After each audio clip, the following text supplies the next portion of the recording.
G'day everyone, welcome to the Outback Packers podcast, the podcast where two mates from all the way across the world have a yarn talking Packers football in the green and gold. I'm Nick Gregory with my co-host Joe Pearson, as always, today joined by special guest Mike Kawano. How are you, Mike? I think we've kind of had our chats here and there on Twitter, and it's always interesting to meet someone going from just text on the internet to real life talking as close as I can get it. So, how are you? Tell us a bit about yourself. Oh no, doing pretty well. Thank you for having me on.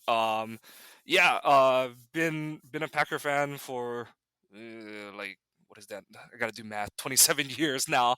But I saw I saw a quarterback who now is definitely not seen in the same light as I once did. But I saw Brett Favre on the Monday night game when he threw the 90-yard touchdown to Robert Brooks against the Bears, and I was hooked. So, I mean, that really kicked off my Packers fandom, and here I am Nice. 27 years later doing way more with it than I thought I ever would. But no, really appreciate you having me on. Ironically, this is one of the pods that works best with my schedule too, because I'm not like shutting my door at work or anything like that. So no, this is Yeah. great. This is great. Thank you for having me on. Well, it's great having you on. I look forward to talking with you. I know you were on some Game On stuff with Jacob Westerndorf and stuff like that, so I've seen you here and there with those guys. Yeah, So it I do some not freelance, but I do some like I jokingly say I'm a jack of all trades mercenary for them. I do the first four of the week article, and then I fill in spots here and there on different pods or streams, spaces, things like that. So just the utility man. but yeah, that's cool. That's pretty much a lot of our guest connections is through the Game On. We're kind of like the surrogate there. So It's all good. The more the merrier. but yeah, I look forward to having this chat with you and seeing what. It's always great having a different opinion. Me and Nick sometimes disagree on things, but it's always great to have that third option in there to uh, get what. And then I feel like I get ganged up on, so it's all great. There's always got to be one. Always. So for the past 2 weeks here, we've kind of been on break with the podcast, sorting our lives out a little bit and trying not to be too sad thinking about the Super Bowl. But I guess there's a few things we kind of need to cover going into this episode. I mean, how do you guys feel about the Super Bowl? I mean, it's a pretty supercharged matchup. It's the Eagles and the Chiefs. I mean, kind of what I felt were the two best teams at the end of the day, especially after, the injuries at the 49ers quarterback position and things like that. I mean, are you guys excited? Are you going to watch it, or are you kind of just shutting out? You mean they haven't played the Super Bowl yet? I No, yeah. Joe, you want to go first or? I we kind of talked about this pre-show where I kind of tune out of it. I mean, I might check the score here or there, or keep track of this player or that player, or I've got a friend of mine at work that he's kind of a heavy gambler, so he'll ask me, what do you think of this prop bet or what do you think of that prop bet? And it's like, I'll give him my opinions on stuff, but I really won't follow it too much. I will sneak in that I did catch some of the Pro Bowl stuff, and I know it's not a popular opinion, but I really kind of liked it because it brought me back to when I was a kid. No, Because yeah. I remember the days of the competitions and stuff like that. I didn't get a chance to watch the flag football game, which really that's not what I was there for. It was more the competitions that they were holding, and I thought it was great. So that one piqued my attention more than or piqued my interest more than what the Super Bowl is doing. No, yeah, I actually agree with you, Joe. I do like the shift that they did. The Pro Bowl used to be really big for me because it was the one time that you could really see the NFL. Like, it was available to us because it was here all the time in our rickety, crummy stadium. That's been derelict for a long time. But no, like, I think the biggest thing is that the change in the format more than anything is it's getting the guys who get voted in to like attend it and participate kind of thing because it's like you get the program when you'd go to the Pro Bowl and you're like half these people aren't even here. So yeah, so no, I think from that point of view it's just great. And it was cool to see like I wish I had gotten to see more of the events, but it was nice to see like someone like Jair participate in like and I think he had a pick six in the flag football game and stuff. But I know Of he was Yeah, course, yeah. yep. trending. I know he was trending because of like the dodgeball game and stuff like that. But I really liked it. I thought it the short of like giving them like multi-million dollar bonuses, they're not going to get guys to play in the thing anyway. So Yeah. I thought changing it up, trying to spice it up however they could, I thought that was a good angle. And I'm kind of the same as Joe. Like I honestly haven't watched the Super Bowl from start to end since the Packers won 45. Mostly because several of the years I've been really salty with how our playoff chances ended. um, but Yeah. like I think the one I watched the most of was the 2015 Super Bowl, the Panthers Broncos Super Bowl, because one of my best friends is a Panthers fan, so obviously I was rooting for them. And as I told him afterward, I probably should have rooted for the Broncos because that's how my luck goes. But You but have yeah, that kind of luck too? Yeah, it see, feels like that way too many times. So okay, I always put the super whenever the Packers are in the Super Bowl, I always put if they lose on me. And this is how I know, because in Super Bowl 31, that was my first taste of Super Bowl. I was like 10 or 11 or whatever. And I recorded it. And I still have the VHS tape around here somewhere. Well, then the next year, a friend of mine wanted me to come over. So I went over and I didn't record it. So they lost it. Well, then Super Bowl 45 happened. I was like, I'm recording this. So I on went through and, VHS. well, I had a DVD recorder at the time. So I was Nice. like, I'm upgraded. And so I recorded it and we won. And I was like, okay. this so that means I have to record this shit every time they make it. Luckily, they've only made well, I won't say luckily because I'd love to see them in more of it. But so far I don't have like a wall full of Super Bowl tape stuff or whatever. You're welcome, Packers fans. No, seriously, like my wife's like that. She's from Oceanside, California, so she's a Chargers fan. Very, very very loyal Chargers fan. But she, I don't know if you guys remember, but they used to have those old I think they were Coors Light commercials where they're like all those guys trying to talk about how like dedicated they are to their fandom, and there's the one guy who's like, every time I go into the basement, the team scores, but I don't like going to the basement because it's dark and it smells weird. But this is for first place. And he shuts the door on himself to go back in the basement. And my wife's just like that. She's like, yes, I will do whatever. And so it's like if she's like, for example, she's dusting the house or something and her team scores, she's gonna be dusting for the next 3 hours. Like she'll redust the same spot repeatedly, and I'm like, I understand that. Some people are like, that's weird. I'm like, no, I respect that power move. I respect the dedication to the fandom. Well, we've made a decision on this show that Nick can no longer gamble on a Packer game. Do Super you Bowl want to tell him 32 is why? the last time that the one and only time I gambled on football. I bet my dad $20, and I've never forgiven myself. Well, Nick, you want to kind of tell Mike why you're no longer allowed to gamble on Packer games? Well, yeah, I mean, I'm definitely no stranger to a good multi. I mean, what you guys would call a parlay over there. Like I love to kind of bet and see, kind of predict like the results of each week. And I thought this year I was like, have a bit more time to kind of watch the games and like place bets. It should be a really good opportunity to kind of make a bit of money. And every single game that I bet on, they lost. And by the time like halfway through the season, I was like, well, that Lions game comes around, well, everyone's injured anyway, so I just like might as well just stop putting money on them. And then they go on the big tear, and then by the time that I have enough confidence in the team again to actually put any money down, it's that Lions game. Yeah, no worries, they'll get it in. It's a must-win game, and of course they lose it. So pretty heartbreaking, but I'm keeping my wallet far away from the Packers games for the foreseeable future. Whatever it takes. This Hey, you got to take one for the team.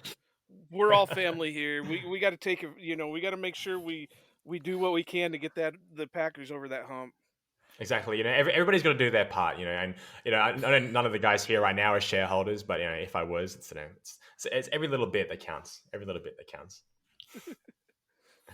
So another thing I kind of want to talk about here briefly, just before we start talking about the actual draft stuff, is Aaron Rodgers getting traded. Where are we at with this? I know it's so much conjecture and bullcrap, and this kind of, you really have to kind of wade through the, sources say, and you know, may be interested in going to this team, and or maybe he's buying a house, according to a comment on Reddit. I mean, where are you guys at with this? Okay, first off, I don't mess with the Reddit sources because they called the Devontae to the Raiders trade a month before it happened, and it all sounded weird because the dude was like, "Well, my cousin's like a barber in Vegas, and he had talked to this guy that was Devontae's agent, and Devontae's agent said this was going on, and everybody's like, yeah, okay, whatever." And then we get the news that they're trading Devontae to the Raiders, and it's like, okay. Oh. So no, when it comes to the Reddit stuff, I don't mess with that shit. That shit's like voodoo, man. But as for the Rodgers stuff, I'm to the point that I was with the whole Favre situation. I'm over it. I'm do it, don't do it. I just don't fucking care anymore. You know, it, and I hate saying that because, like I've said throughout this whole show, I've always been a Rodgers type guy. When we drafted him, I understood why. I supported it. I was happy for it. When we moved on for Favre, I did. And the Favre thing still is bitter in my mouth because I shed my tears when he had the press conference to say he was retired. And then he pulled all this shit. And I was like, no, I'm done with you. Go do what you want to do. And as much as Rodgers has said, well, I don't want to be like Favre, I don't want to be like Favre, what are we looking at? We're basically looking at Favre 2.0 right now. So I'm getting to the point where I just do it, don't do it. I don't care anymore. You know, if you want to play, play. If you want to go sit and do shrooms with your hippy dippy people, go do shrooms with your hippy dippy people. I do think he's not retiring this year. I will say No. that till the day he announces it because I do not think with the type of ego he has, even though he doesn't come off like this hugely egotistical guy. I mean, he's got an Never. ego. Everybody in the NFL's got an ego, but it's not like his head is so big it won't fit through a door. But I think he does have enough of an ego that he will not go into the same Hall of Fame class as Tom Brady.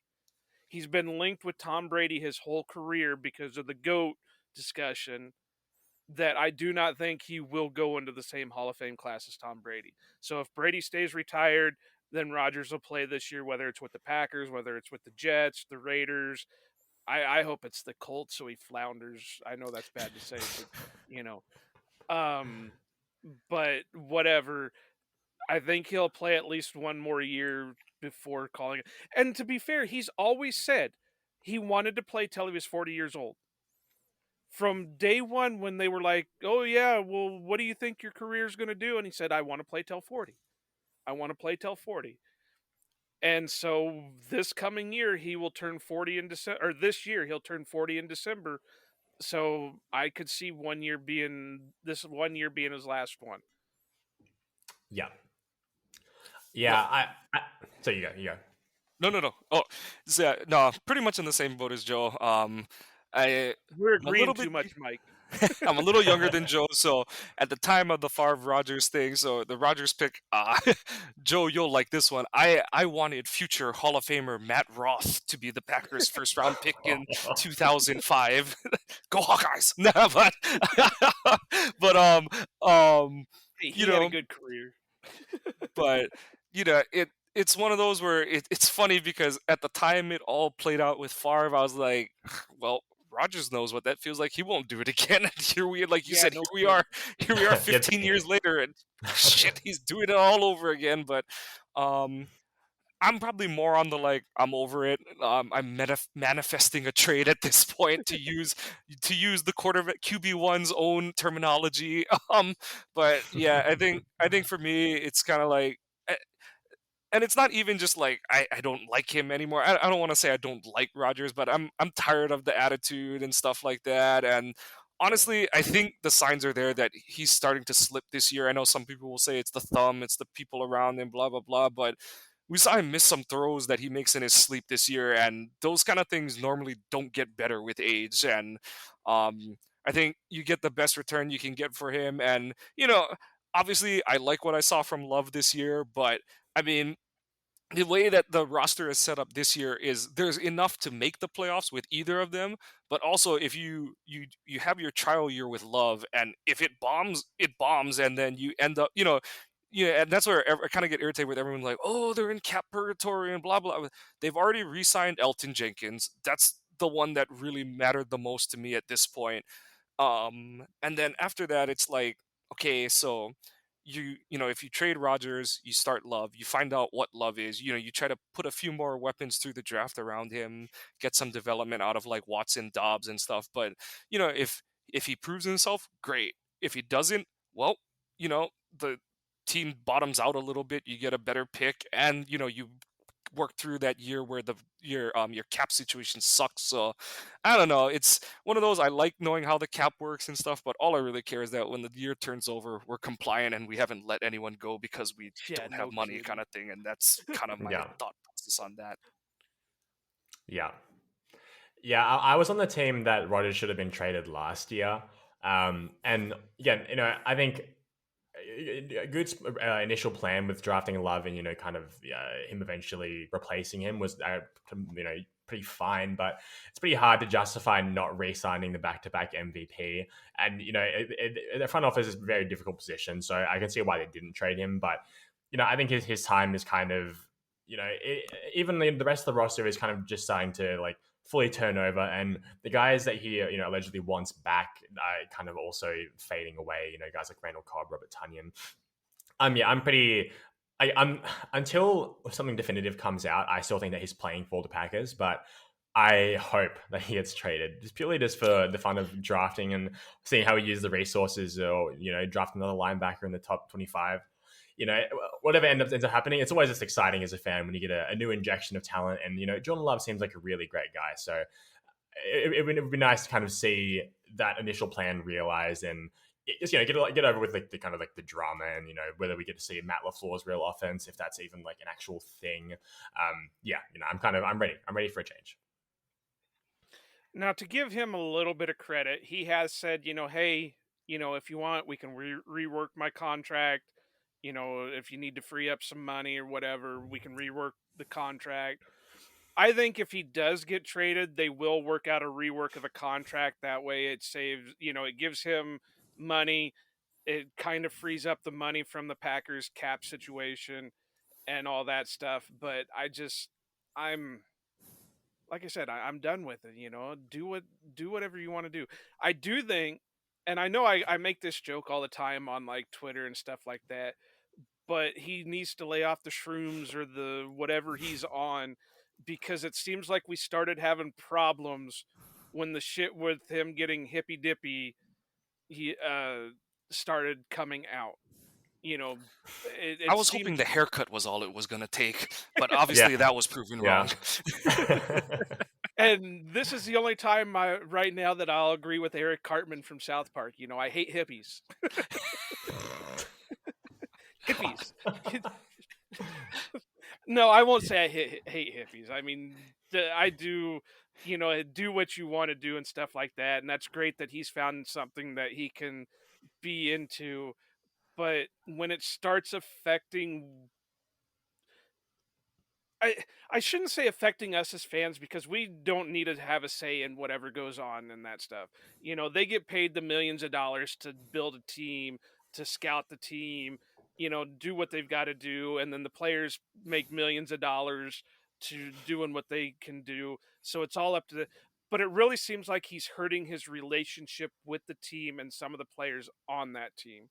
You will not convince me any other way that, yeah, he may not have been a great player, but I really think Aaron Rodgers did not like Amari. And I think that's the main reason we did not see a lot of him no matter what, was he didn't like Amari Rodgers. I think the same thing with Jeff Janis. Yeah, Janis wasn't that great of a player, but it was kind of weird that when we were running out of wide receivers, we were not getting any Jeff Janis out of it. And so I mean, I think it's really it's kind you're seeing more and more of it where, well, this guy's my friend and this guy's my friend, and I want these guys as my friends on the team. Well, that's great. Well, you've got 53 guys on a roster. You can't just, this isn't high school where you can create cliques and, well, we're going to sit over here. You've got to sit over there. That should, that's what it seems like. And, hey, I'm 36 going on 37. He's 39 going on 40. We're too old for this shit. We haven't been in high school in almost 20 ass years. Get over it. That's my PSA for the day. Thank you for your TED Talk, Joe. Brilliant. Get off the soapbox for now. Yeah. Yeah. Yeah, it's hard to disagree with some of that stuff. So, is there anything you guys want to talk about more before we kind of go into the safety stuff? No, I think that's really it. I mean, because other than that, there hasn't been too much new. I mean, I'm glad that most everything else around the Packers is pretty quiet. I know some people wanted coaching changes and stuff. Honestly, I know this isn't the answer people want to hear, but I kind of think they're waiting to see what happens with Rodgers kind of stuff because I think and I don't know which side of the fence they're really on, but it felt like they were in keep the band together if 12 stays, but if they go, they might clean house a little bit more kind of thing and stuff like that. So I don't know. We'll see and stuff, but I feel like a lot of the stuff that's coming out of 1265 Lombardi is very much the politically correct kind of things to say about everybody in the room kind of thing, like whether Yeah. it's to maintain trade value or to make it seem like everything is hunky-dory, whatever. I just think it's one of those that's the cost of business at this point in time kind of thing and stuff. So we'll see. Hopefully this process does work itself out relatively quick after the Super Bowl, like Rodgers has kind of led on and stuff. But we'll kind of, within the next 2 to 4 weeks, we'll kind of see where all the cards lay after this, and we'll just see who still has a chair at the table, basically at the time being. Well, and we actually do have potentially two spots to fill on the coaching staff because the Packers just did lose Jerry Gray to the Falcons, and Rich Bisaccia has been getting a lot of interest from the Colts. And I swear, if Irsay takes Bisaccia from us, I will drive to Indianapolis myself and slap him. I know it's funny because like on one hand I'm like, oh, Bisaccia is an easy way to fulfill the one of the minority requirements because he's he does fall under a minority technically and stuff. So it's like, okay, you're kind of on one hand I kind of see it as satisfying the Rooney Rule so that he can hire Saturday, but I did tweet it too. I was like, Bisaccia is the kind of person who has the like personality and mentality that makes people like Ursay, perk up in their seat kind of thing and stuff. So and it seemed like he was a decent coach when he was handling the Raiders situation, not this past season, but the year before kind of thing. So I mean, all bets are off, but I'm kind of hopeful that he'll still be around. I like I said, I do think that is more of a part of the formality than it is imminent threat, so to speak. So because like I said, the smoke signals coming out of Indy have seemed to be more like no, they're trying to do what they can to keep Saturday, and they're just fulfilling their requirements and stuff. But those are those are fun discussions for another day. But yeah, it'll be Yeah, interesting and to that see where one, they go. Yeah. that drives me wild. They're talking about keeping Jeff Saturday, who has no coaching Crazy. experience at all. But yeah, I mean, and this kind of hurts me as a Hawkeye fan, but it might perk up Badger fans. I think this would be the way to get Jim Leonard onto the Packers staff. I think one of the big reasons, and I know they offered him the job, but I think one of the big reasons that they really didn't push heavily for him to be the defensive coordinator was because he doesn't have the experience in the NFL as a defensive coordinator. So I think this would be a way to get him onto staff, get him, see what Yeah. he can do in the NFL. I know he's been a coach in the NFL a couple different spots, but this is his way of getting into the Packer system, give him the title, and let him build his way up. And if they cut ties with Barry next year and they feel Jim Leonard is, capable of taking over, then he can just slot in as that defensive coordinator. Actually, Now, no, is yeah. Leonard's only been his coaching is only at Wisconsin. He's so yeah, this position coaching spot would be his first NFL. okay. Yeah, Right. I Yeah, thought Okay. he did something with the Jets for a bit, so I was wrong on that. So, I think it's just um, all those like he's a coach on the field kind of oh, talk and that stuff could when have he was been a player. Yeah, but I think this would be the way to get him in and get him some time with the NFL to see if he can handle it. Because let's face it, I know he was a fan favorite and he was a player favorite, but this last year really kind of, and it's not all on him, but it kind of shown that he was human after all. He wasn't this next big thing. He could take his lumps and all that. So maybe starting him off slow by saying, "Hey, we want you to come in, come be our DB coach. We'll give you DB coach. We'll give you some play, not passing game maybe, coordinator. Yeah, yeah, yeah, yeah, yeah. yeah, and give you some time to kind of develop. And if you think this is something you want to do, or if there's a college opening that pops up and that's what you want to do, this at least gives us an idea of where we sit in the next year or two." Yeah. But it hurts me as a Hawkeye fan to say that.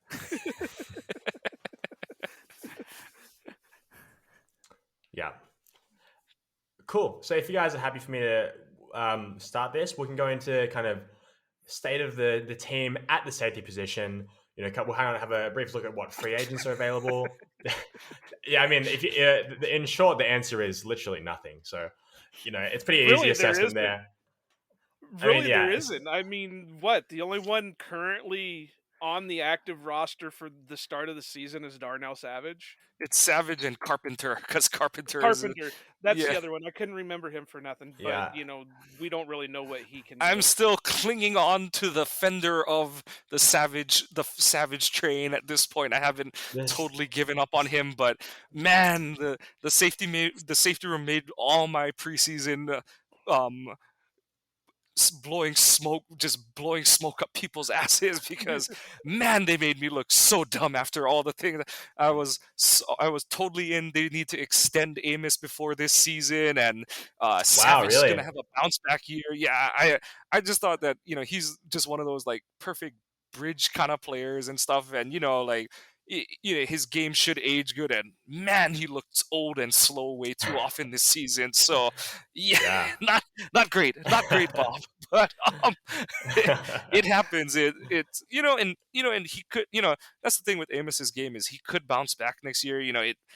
There were times this season where you kind of if you read between the lines the Amos and Savage weren't too pleased with how the defense was being played and stuff like that, and and I know this is going to sound really apologetic to both of them and stuff, but because of how they play coverage, they were left in compromising positions a lot. If you go and look at, especially some of those earlier games in the season, like the Giants game, and, people are like, the Giants are catching dig routes in front of them, and they're like, oh, like, look at them. They're so slow to react. But it's like, no, like, he has deep coverage and he's got to Mhm. close from 10 yards away kind of thing and stuff. And yeah, and everyone makes the joke like, "Oh, it's the Packers DB tradition."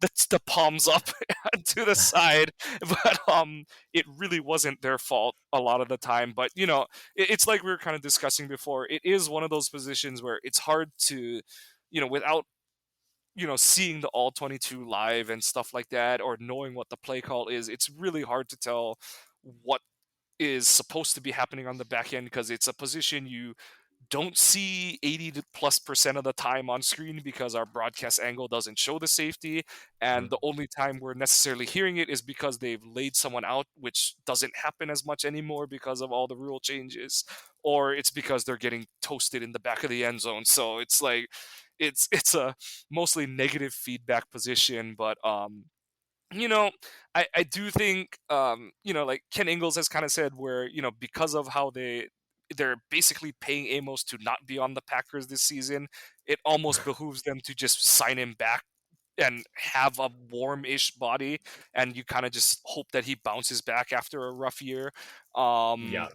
And with Savage, you kind of found out what role he could play, and so I've tweeted about this about several positions, and it's like whatever they do, and this is I was saying it about edge, and I was saying it about like receiver. So like with edge, I was like, you basically have to go into this draft like Rashawn is not gonna. You have to treat it like Rashawn is not gonna play in 2023.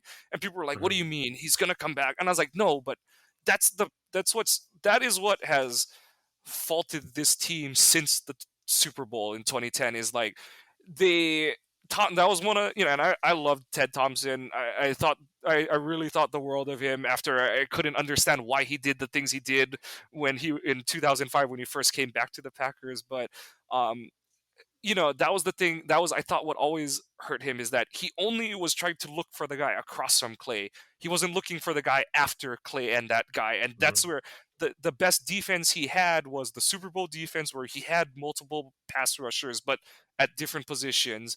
And then the 2014 defense where he had signed Julius Peppers and he had, Nick Perry kind of was coming into his own some and Mike Newell had played 2 seasons at outside linebacker and of course Clay was bouncing around and stuff. And then after that, you look at all the other years, and it was kind of Clay, and if he could stay healthy and stuff. And so that's why I think edge is still my top priority this year. Receiver, yes, you've got two guys in Dobbs and Watson who look like they're hits, but like I said, you have to treat them like they're rookies, and they're not. Like you have to draft it like you've seen the best that they're gonna get, kind of thing. And people are like, what? Mhm. Like what does that mean? I was like, you can't draft expecting that you have your wide receiver 1 and 2. Your whole point is that you want to still draft another wide receiver 1 or 2 because in the worst case scenario, you're covering that whole kind of thing and stuff. In the best case scenario, you end up with like 2 or 3 wide receiver 1 or 2s kind of thing and stuff. And obviously, that's a very, very green and gold, rosy colored glasses view on it. But and that's kind of where it is at safety. Is it's like okay, they drafted Savage, and then they were like, we have Amos and Savage, so no big deal, guys. And hey, like as recently as 2020, Savage looked like he was going to be a superstar, and that's why like as a and people are like, oh he Clinton Dixon. I'm like, no, like he actually made like plays out of his own zone and stuff like that. It wasn't just like balls where he wasn't just hoovering tip balls into him or anything like that.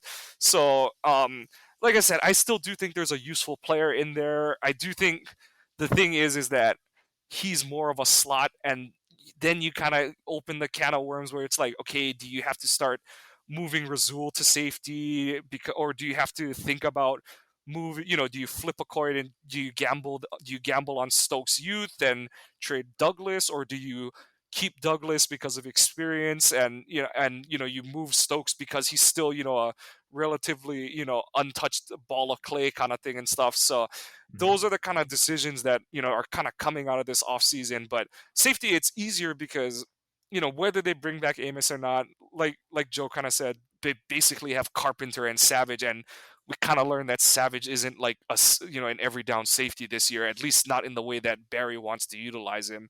So you basically go in like, okay, we have this rookie draft pick who only played on punt coverage. So, um, you know, reshuffle the deck and let's see what happens kind of thing.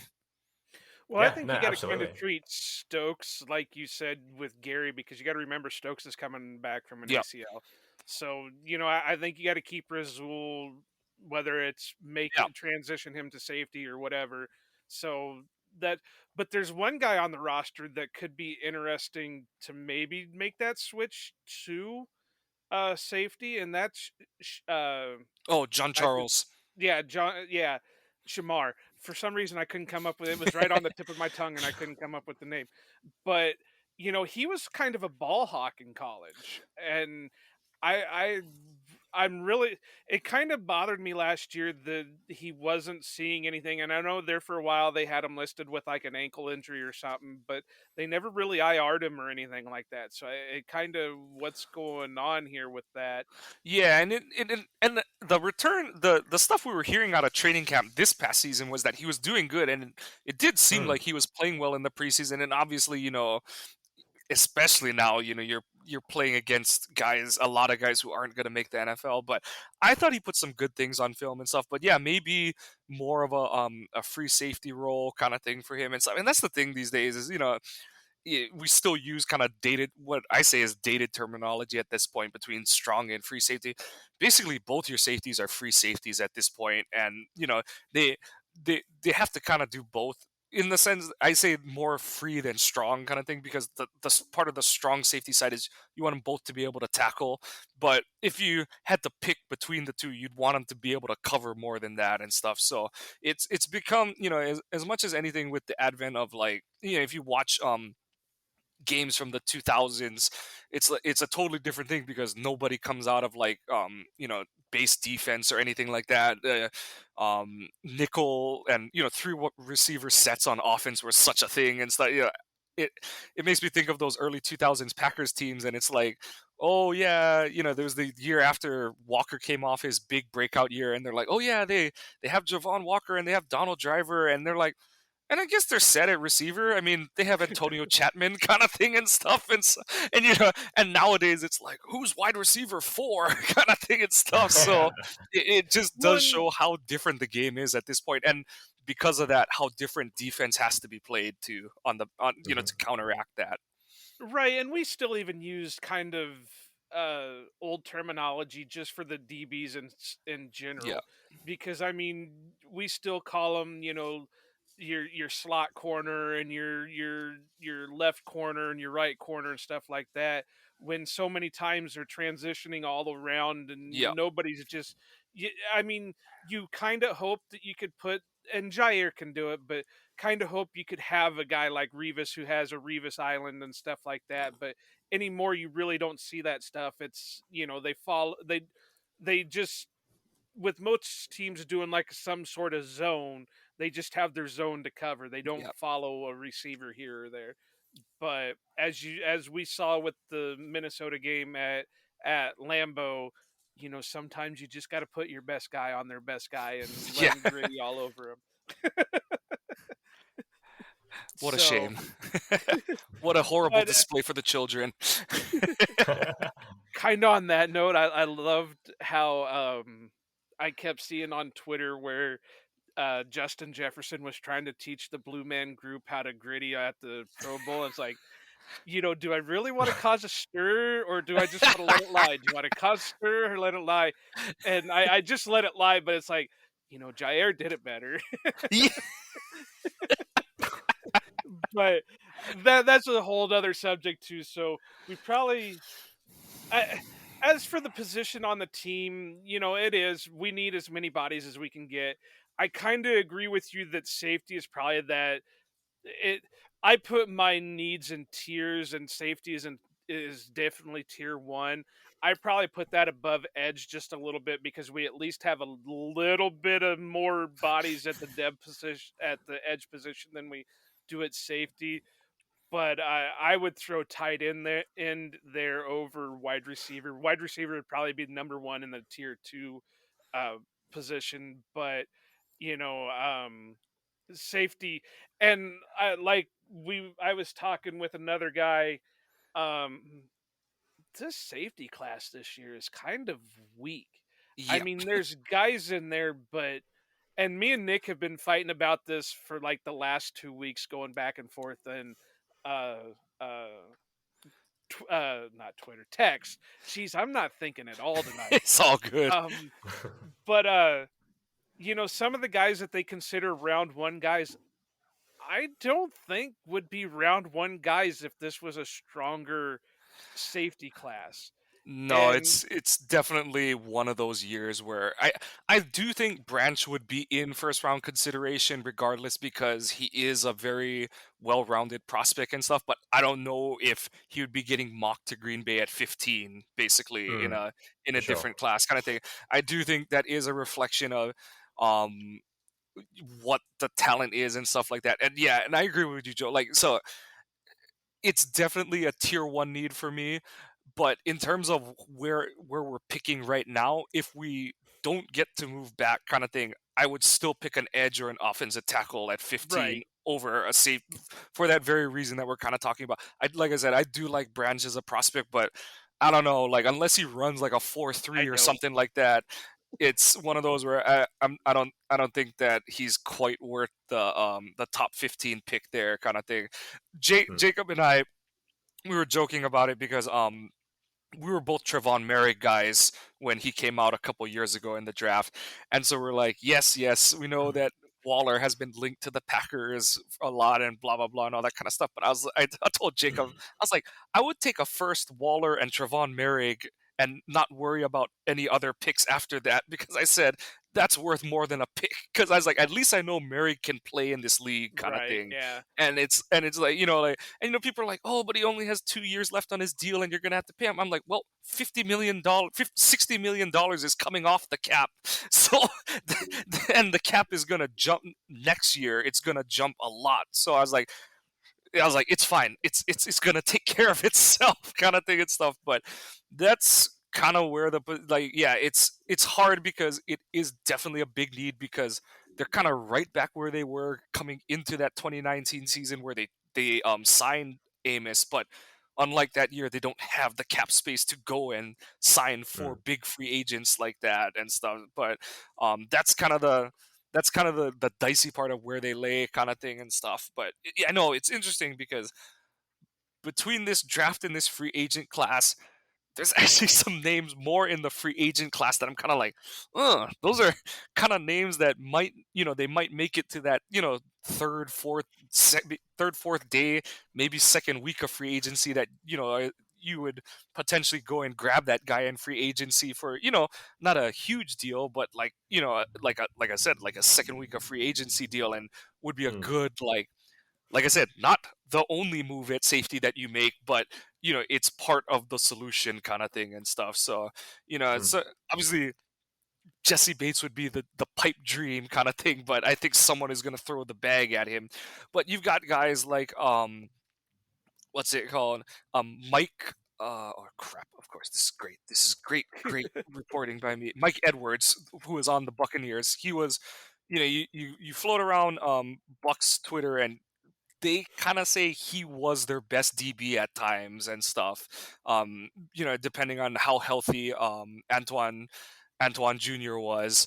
But so that's an option. You have got taking a flyer on a former Wolverine. You have Jabril Peppers, who's kind of more of your like utility jackknife kind of player and stuff. But mm, it's obviously that kind of fits. He kind of is a duplicate of Savage with a little bit better tackling. But I mean, you need help wherever you can get help at this point. And he's 2 years ago he tore his ACL, and then this year was kind of his comeback season and stuff. So maybe you can get him on a shorter term deal and stuff. And then after that, it's kind of like and then another one is Julian Love from the Giants. I don't know what his situation is going to be, but he's one that I've kind of got my eye on. And if Green Bay can somehow get their foot in the door there, that would be an ideal option. So those are kind of my three names.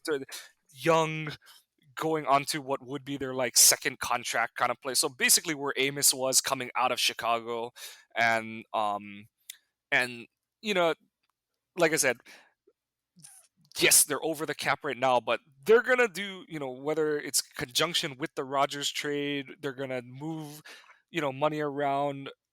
They're not cutting Bakhtiari in my mind. They They're can't. more likely to re-extend him than cut him at mhm, this point. I think he's a player that people are like, oh well, if Rodgers isn't here, you don't need him. I'm like, isn't the whole point to make whoever the quarterback's job easier? And he proved that he's still that guy when he's healthy, and sure.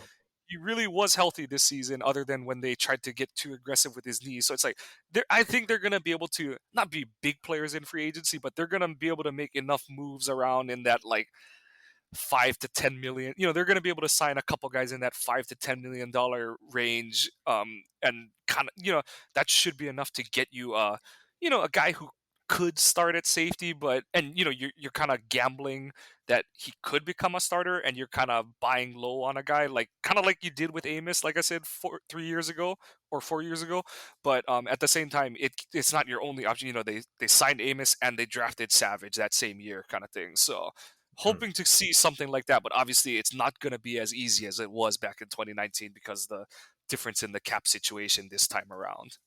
Well, and Goody has a history of doing that. Yeah, Is he will draft and sign a guy at a position, he'll double dip at that position yeah, because they drafted Savage, but they also signed Amos. He drafted Gary after signing the Smiths. So he has a history of doing. I mean, he kind of did this last year too, where he took the three wide receivers and signed Sammy Watkins. Yeah, the For sure. Sammy Watkins thing didn't work I'm out, but still a believer. 2013 Clemson, Sammy Watkins is still there. But he will double dip, and that's why they pay Russ Ball all the money that Yep. they do because he'll figure something out. I know Ken Ingles is gonna go insane with all this stuff, but and he keeps talking about kicking the can down the road. But every team kicks the can down the road. Yeah, Eventually, yeah, they got to pay the piper, but it just. It doesn't. Not every team is going to luck out like some of these ones where they get $100 million in cap space to go do whatever they want. But think and about the teams that are yeah, getting the $100 million exactly. cap. They're The gonna still have Bears, it. Yeah, the there for the longest time it was the Jaguars. Look at all the guys that they were signing, but still couldn't produce a team that would win Hmm. them anything. yep. So yeah, it would be great to have all that cap space, but if you don't know what you're doing with it, then you might as well have no cap space. Right. And like I said, And that kind of dovetails into the whole like why I'm okay moving on from Rodgers because it's like, okay, you look at the Packers cap situation right now. They're they're built where they can partly kick the can and partly hurt for a year or two kind of thing and stuff. So it's like, okay, Rodgers goes, like I said, that's gonna hurt, but you let it hurt now so that you're free of it in a year after kind of thing. And you know, the kind of ideal is actually like I know this is bad to say as a fan, but it's like the ideal is that Love looks good, but maybe the team isn't that great. Kind of like that Rodgers first season in 2008, where the team goes 6-10, but you see signs that like no, this guy can be the guy. Being totally honest, my biggest concern with Rodgers was I was like, is this guy gonna? How is this guy gonna make it through a full season as a starter when he hasn't made it healthy as the backup through a right, season yeah. to that point? Because I think he had the broken foot and the hamstring injury and stuff like that. So I was like, come on, he's getting hurt as QB2 kind of thing and stuff.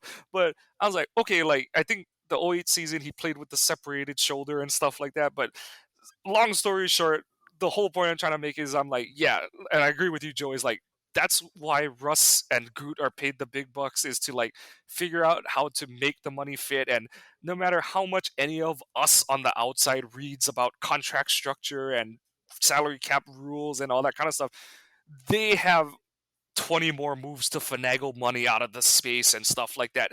And the other thing that's kicking in this year that you know I know there's projections on it, but we don't really know what the genie coming out of the bottle is going to be. Is the media deal kicks in, not, but it's going to kick in for that 2024 offseason too. So it's like that's going to deaden some of the Rodgers hit as well, kind of thing and stuff like that. So it is kind of like that's like I said, that's a big driver for me too in terms of like getting off of Rodgers is because it's like you do want this 2023 season to be the year that it kind of sucks cap wise because then you clear the deck for 24 where the cap is jumping already and you're coming off of that partial burden kind of thing and stuff. I know that's like the really, really quick cliff notes and sunny skies version of it, but like to keep it as simple as it is kind of thing, that's the like very like 10,000 foot view I look at it from kind of thing and stuff. So One, Hmm. not to, I don't know if you guys knew this, but in 2020 we had a pandemic,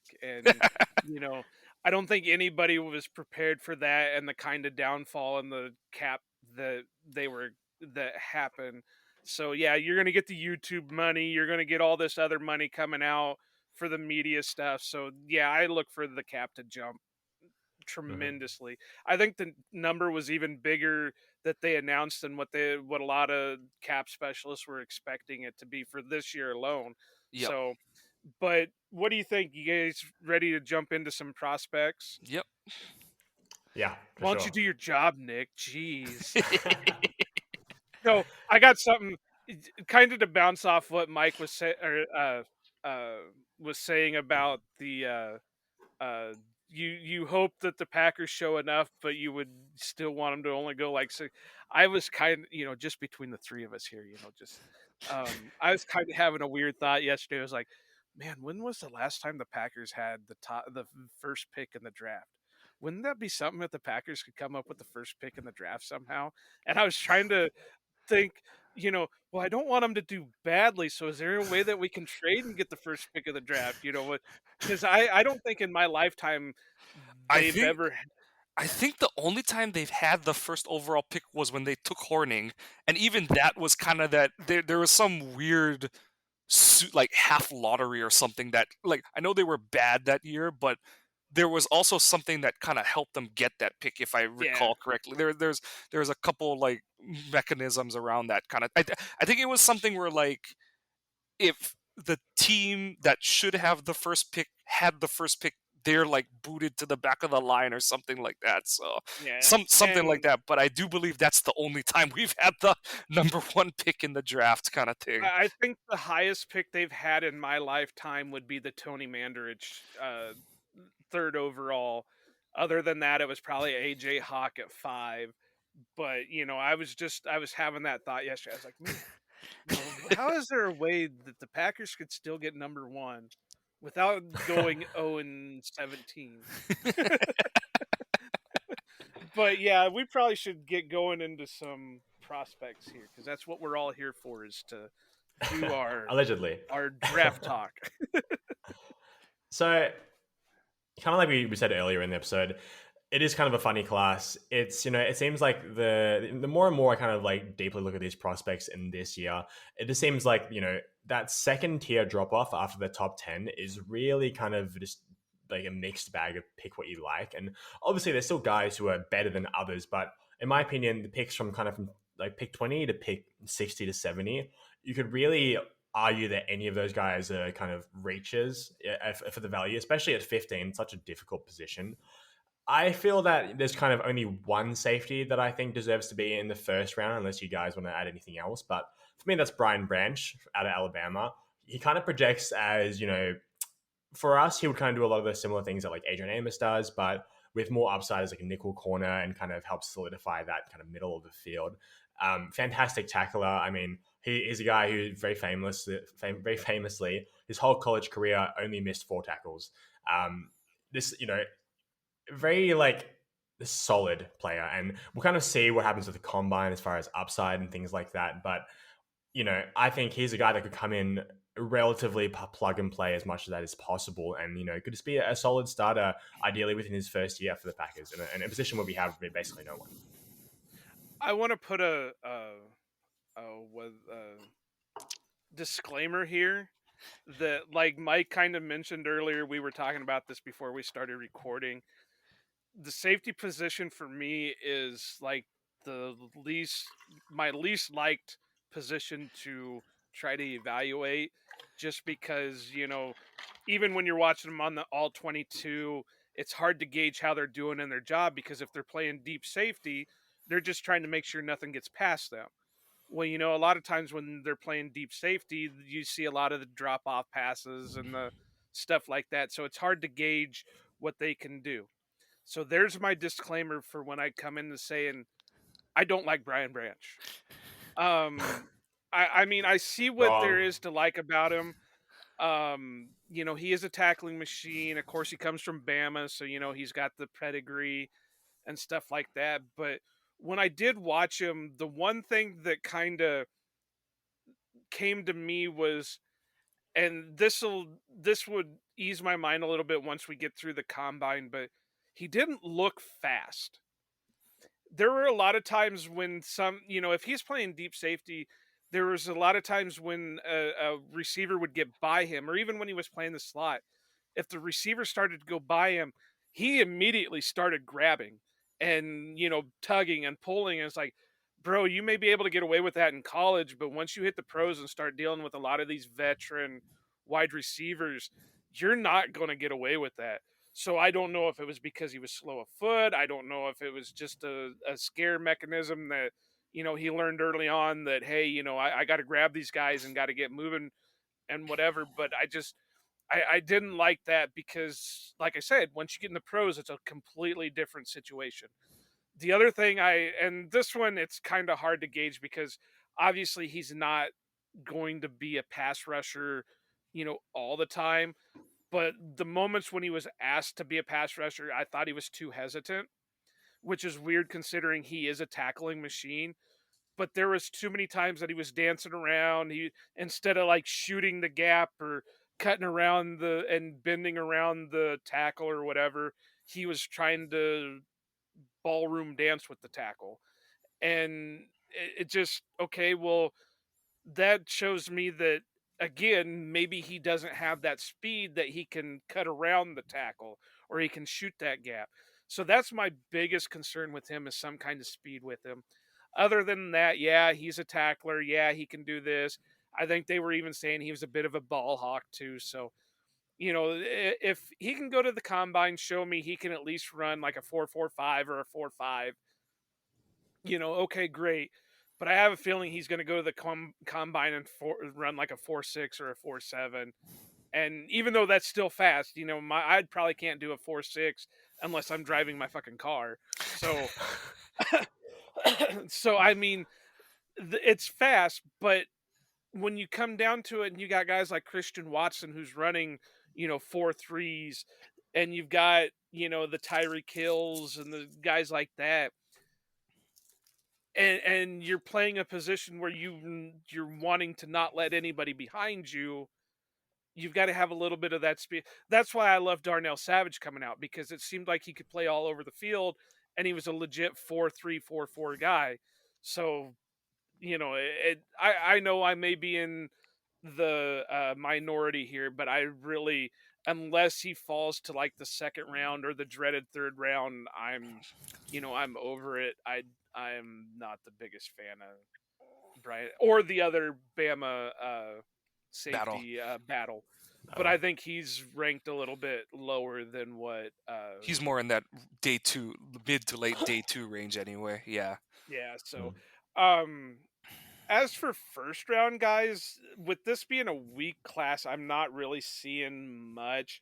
I know the guy Nick really wants me to talk about maybe could sneak into it. That Sidney Brown out of Illinois, but he could probably sneak into the first just because of the lack of, you know, top first round talent for the safety. I know a lot of people are talking about Antonio Johnson out of Texas A&M. Um, the one, and this isn't first round talent, but the one that intrigues me the most, and intrigues me both in a good and bad way, because is that JL Skinner out of Boise. Really? That guy is 6'4", 220 pounds. They It's had him massive. listed at 6'3", and when he went to, I think he was at the Senior Bowl, he was 6'4" when they measured him there. So that guy was even taller than what they put on his Which college never happens in profile. college. Never Yeah. happens. Usually they're shorter. Yeah. They'll call him 6 foot, and the guy's like 5'9" or something like that. But this guy was measured at 6'4", so I'm really interested to see what he measures out when he hits the combine. Maybe he'll grow another inch and he'll be like 6'5" or something. It's a growth Um, spurt. He's still young. It's a growth spurt. but I mean, he intrigued me both ways. Like I said, I don't think he's a first round guy, depending on what he does at the combine. But he was intriguing because of his size. Now, like what I've got uh, wrote down here for him, because again, I'll put the disclaimer: I'm not an expert by any means at evaluating safeties, but I have him wrote down. I go, he's a big kid, 6'4", 220. He fits the mold of a middle linebacker more than he does a safety. He tracked the ball really well, but for his size, he didn't seem to be very physical.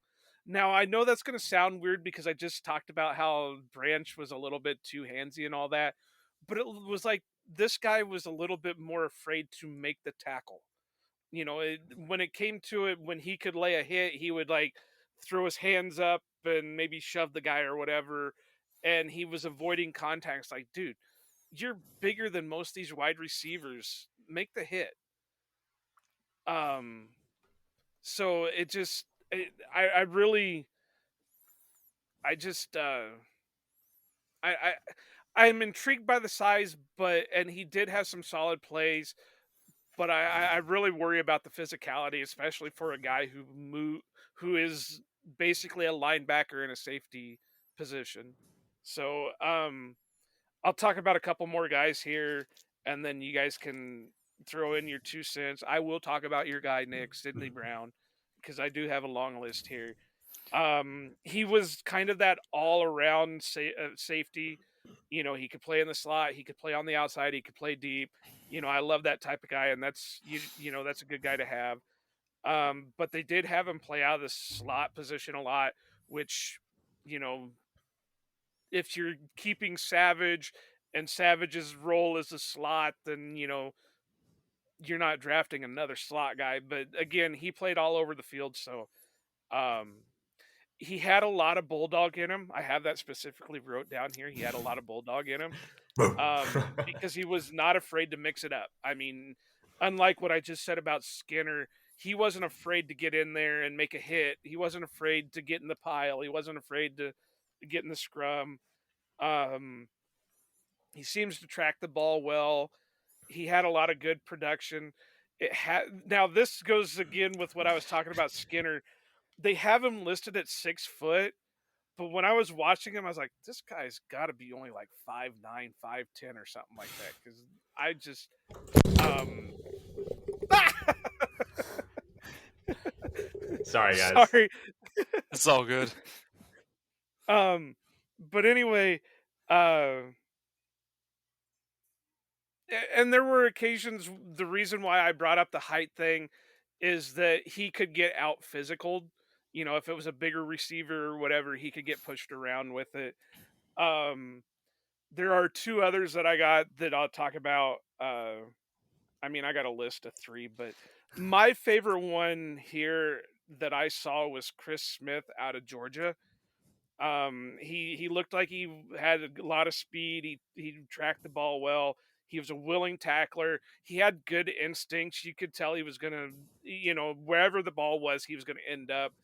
I know Nick and I kind of talked a little bit through text and kind of worry about his size. I think he was listed at 6 foot, but it could be a little lower. 5'11" kind of thing. Yeah. And then of course the other one I got to throw in my obligated Iowa guy, Kayvon Merriweather. Now what really sucks is there's not a lot of film out there on him, even the all 22 that I was watching. Because he's deep. He's playing deep. But he's another guy. I kind of told Nick this the other day that if anybody could fit that Morgan Burnett role, I think he could do it because he's a prototypical safety. He's got a good size to him. He's got a lot of speed to him. Just like any other guy that comes out of Iowa, they have a good motor to them. They're going to be relentless. They're never going to give up on a play. And so, I mean, he could be a solid day two guy, could possibly fall to day three depending on what he does at the combine and all that. But I got to throw that out there because, the Hawkeye in me won't let anything else happen. But trying to look through not the Hawkeye tinted glasses, he really does show a lot on the field. And honestly, this year, and we'll talk a little bit more about this when we get into the cornerback episode, Riley Moss is another guy that I like out of the Hawkeye secondary. And he may end up being a safety in the pros kind of thing too. Yeah, Could he might be, be kind but of I like mean, a Micah Hyde-ish kind of player. Yeah. he could, but I think he's got a little bit more speed than what Micah had coming out. So, I mean, he could theoretically still stay at that corner position. Yeah. So, but anyway, those are maybe my top guys that I've seen. So, we're kind of in a time crunch, so I'll pass it back to you guys. You feel again, Mike? No, pretty much Joe laid out pretty good. One of the guys he didn't mention, and kind of like you were mentioning about like you see if you watch these guys highlight films, they're playing a lot of slot snaps or just kind of more box safety slot snaps, and it's that's also what makes projecting safeties harder in this era, is because um you don't see the bigger the like highly touted prospects playing a lot of deep half anymore, because while that's what you want them to do in the pros, in college, all they want is they want their guys, that their best players, closer to the line of scrimmage, because so many plays happen close to the line of scrimmage. So you want those guys in on the highest percentage of plays possible. So many teams play some kind of spread offense where everything is horizontal, because their O line is either their O line is either not good enough to pass protect long enough, or their quarterback isn't good enough to make throws down the field. So everything is some combination of window dressing and horizontal movement. So you want guys who are up, within 5 to 10 yards of the line of scrimmage, kind of thing. But I think Jamie Robinson from Florida State is another one. He's one where you do see some deep half film out of him, but a lot of his Mm, film looks like Darnell Savage's out of college, where it's a lot of slot. And like I said, this is kind of something that it kind of goes back to just like even looking at Demarius Randall when he was coming out of Arizona State, where you're kind of like, okay, we're drafting this DB out of blank school, but he's playing a lot of slot kind of thing and stuff. And that is one of those ones where it's like you have to understand. That's they always say that the draft is a projection. You're not necessarily picking guys only based on what they were in college. You have to kind of view them in the lens of, okay, this is what they are now, but what can I make them into? That was the thing with Rashawn when they picked him. And like I said, as much as I am a Wolverine fan and alumni, I was shocked at the pick, and not only at the pick, but when they announced him as a linebacker, because I thought Rashawn was going to be a good pro, but I thought he was going to be a 5 tech or a 3 tech. I didn't think he mm, would be able to stand, especially in a 3-4 stand up edge role. I didn't think he was going to be as proficient as he's become at it, because I thought he was going to actually gain a little more weight and become this really good, like more like an Aaron Donald type interior player kind of thing and stuff, where his athleticism and strength would play up. But, that's kind of the same thing where you're looking at a lot of these highlights. And so, like with Robinson, the thing is like, okay, he's making a lot of plays in forward, whereas, like, and it's kind of like, okay, you have to like find film of these guys playing in reverse. And that's where I agree, like, and I do agree with you, Joe, where with branches, you're kind of like, how fast is this guy? Because you do see a lot of like, and a lot of times where you're like, yeah, he's grabbing, he's being physical. Is it panicking, or is that their how they play kind of thing and stuff? And that's also the part we were kind of digging into before, is like different colleges, different coordinators are going to play the rules different ways, and especially in college where the contact downfield is called so much differently than it is in the pros, where you can get hands on guys as long as the ball isn't in the air and stuff like that, whereas in the pros it's like you better not sneeze on the receiver and stuff. So that is the part of the projection process where you're kind of like, okay, like, is this guy doing it because this is how he's coached to do it, or is it because he can't survive out there if he doesn't do these things, kind of thing? So that's where I do kind of like Smith better, from Georgia. I like Chris Smith better because you do see him in a lot more deep safety, where he's roaming out there, he's roaming in a lot of green grass, and he's covering ground, and filling from depth, or playing with his back to the quarterback and stuff like that. So um and I do like, it's the whole like, oh, like, if you like him so much, why? It's like, well, it's where you're gonna get this guy, and where Mhm. where he fits in terms of value and stuff like that. And I do think his value is a better fit in that like day two area, where you're like, okay, you're gonna get this safety who should be a relatively plug and play player, but it's a little bit, the floor is not necessarily as high, so to speak. So I think there's a lot of that with these prospects, but I like, and like we were kind of saying, it's a combination of what's on film from them in college and what they're going to test at the combine, and what they show, the things that we can't see in terms of their mental makeup, when you get them on the whiteboard, and it's like, okay, what did you do on this play? And it's like, if it's okay, and if he's able to tell you, oh yeah, on this play I have deep half, but I'm supposed to read it outside in and stuff, or if it's like, oh no, coach told me that every play I'm just gonna follow this guy, follow this guy. It's like, okay, like, that's great, but also, can you read the field, kind of thing and stuff like that. So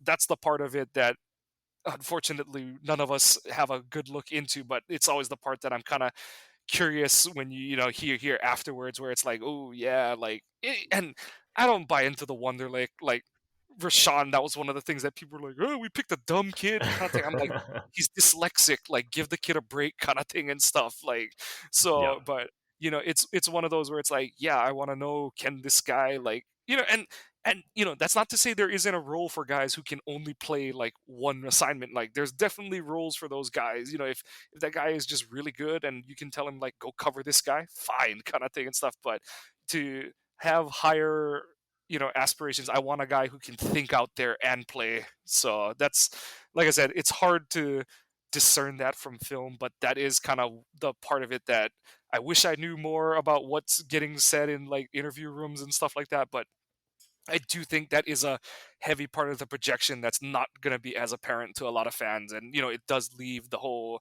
you leaves you with situations where it's like, why did they pick player A over player B kind of thing when player A is the guy with 10 interceptions in college and player B is the guy who didn't start until his last year kind of thing and stuff like that. So Yeah. those are always the conversations that really intrigue me, but obviously we don't have we don't have the backstage pass to get the bird's eye view on those kind of things. Yeah. What about you, Nick? Is there anybody we haven't mentioned that you're kind of interested in? Um, yeah, so there's kind of like a few guys here. Kind of like you said, Mike. I mean, a lot of these guys are just so hard to project because, yeah, not a lot of them are really playing deep. And I found, the few guys that I did like, kind of weren't as necessarily like physically gifted. One of the guys that I kind of found really interesting was Brandon Joseph out of Notre Dame. He's kind of like that, yeah, real like what you would kind of project as like a stereotypical kind of free safety kind of guy. I really liked his ability, kind of like to kind of read the field from that deep position. Really good tackler. Really nice ability to pursue defenders, and like he can kind of navigate through space and like blocking, I guess, to kind of get where he needs to go. The only thing I thought was that he might face challenges, kind of whether he needs to gain more weight or to show a bit more physicality in the run support. And I'm not sure how much the Packers front office actually cares about the run defense anymore. Because I mean, I think Matt Schneidman put up that stat that since Goody has taken over, they are the worst team in the NFL as far as rushing defense EPA. So look, maybe to the Packers they actually couldn't care less, but as far as maybe like a round 4 kind of guy, I think I'll be really interested in him. Um, yeah, I really like a lot of the guys that you guys have already named. I mean, Christopher Smith is another big one.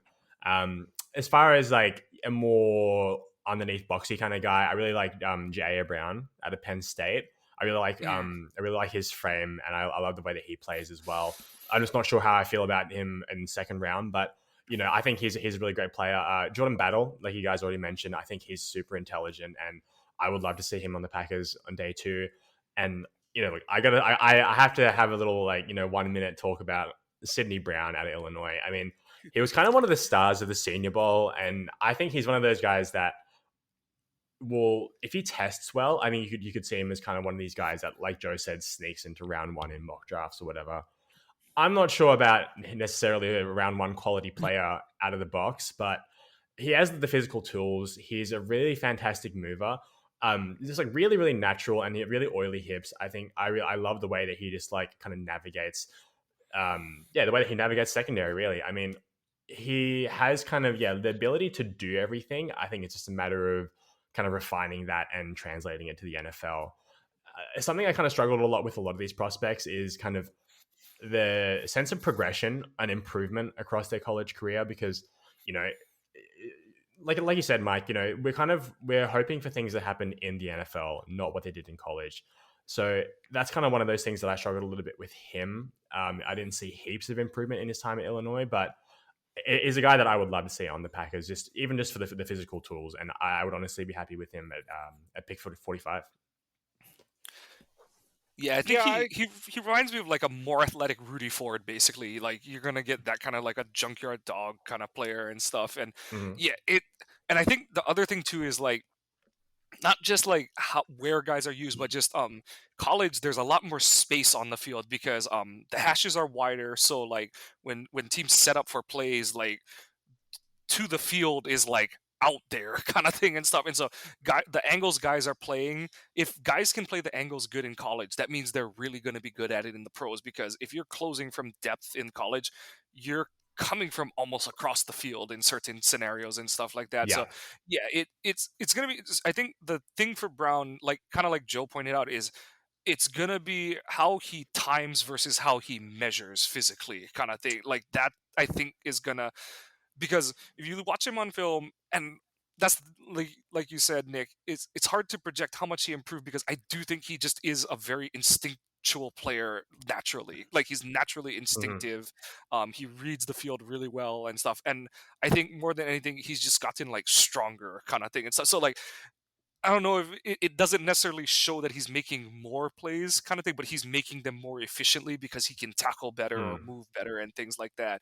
But I do think it is going to be for his, it's going to be a matter of, if he's on the shorter side, like, 5'10" or 5'9" or something like that, does he run fast enough or jump high? And, is he explosive enough Yeah. for teams to like um, the Buck safety, Antoine Jr. I can't think of his last name, but the one his Winfield. dad played for. Plum Winfield. Thank you, Antoine Winfield Jr.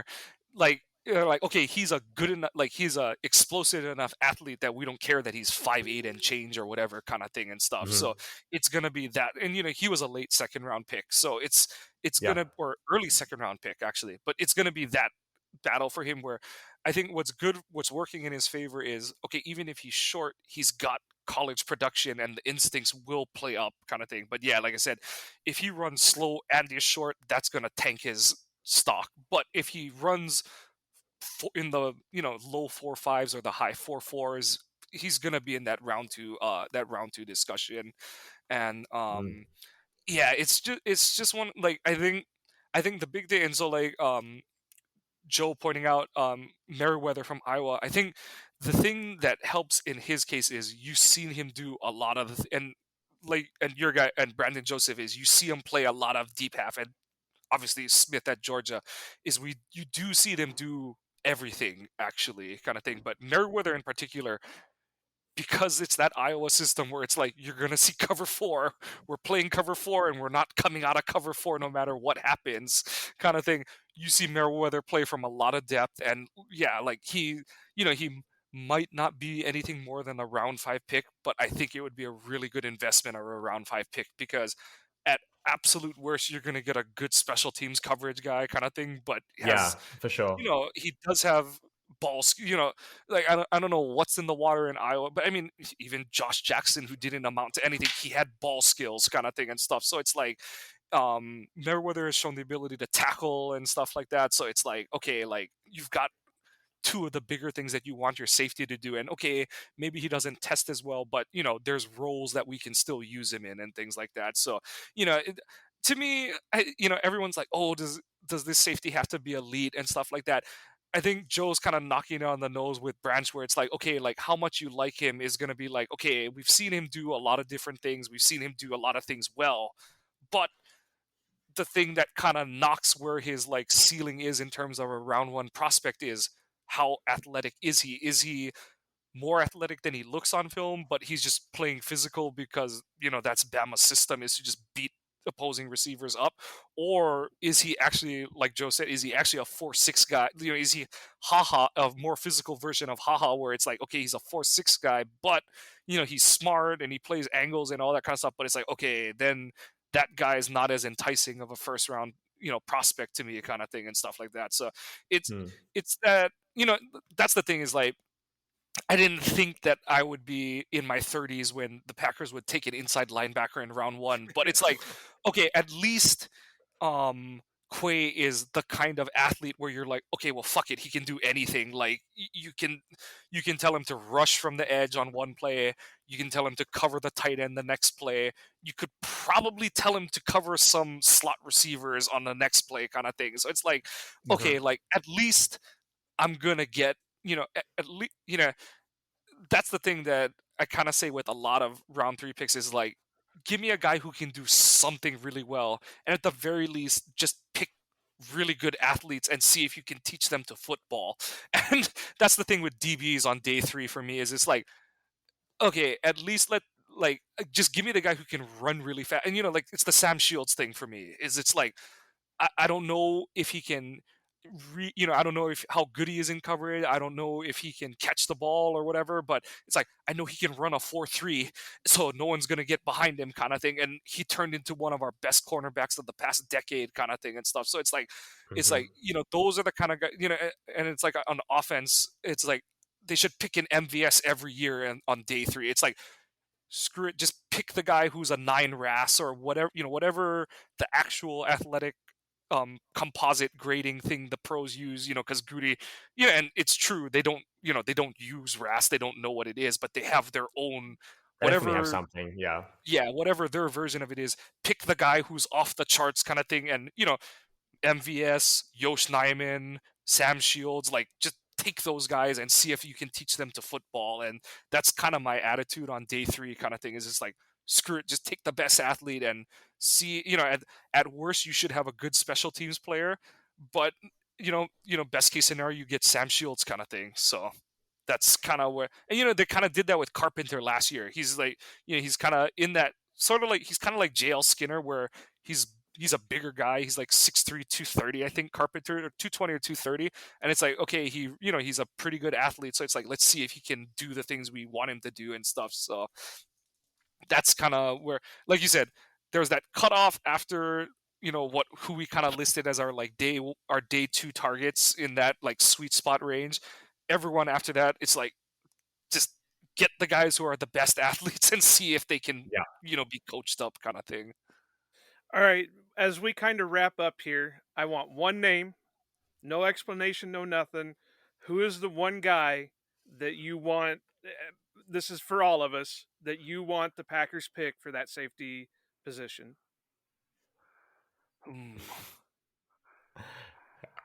I'm gonna go with Robinson from Florida State.